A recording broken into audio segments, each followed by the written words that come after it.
বাচ্চা বাচ্চা ছেলে মেয়েরা অবশ্যই সাইকেল চালাচ্ছে, দৃশ্যটা অসাধারণ।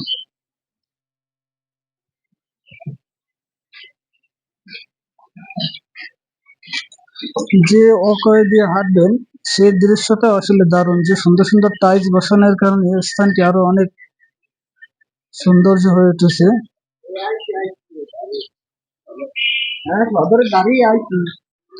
এই জায়গায় বেঞ্চ দেওয়া আছে, অবশ্যই সবাই বেঞ্চে বসে এর সৌন্দর্য উপভোগ করতে পারবেন। এই সুন্দর বেঞ্চ আছে, বেঞ্চে বসে সামনের দিকে বসে এভাবে যে পটুয়াখালী লেকের সৌন্দর্য সেটা উপভোগ করতে পারবেন।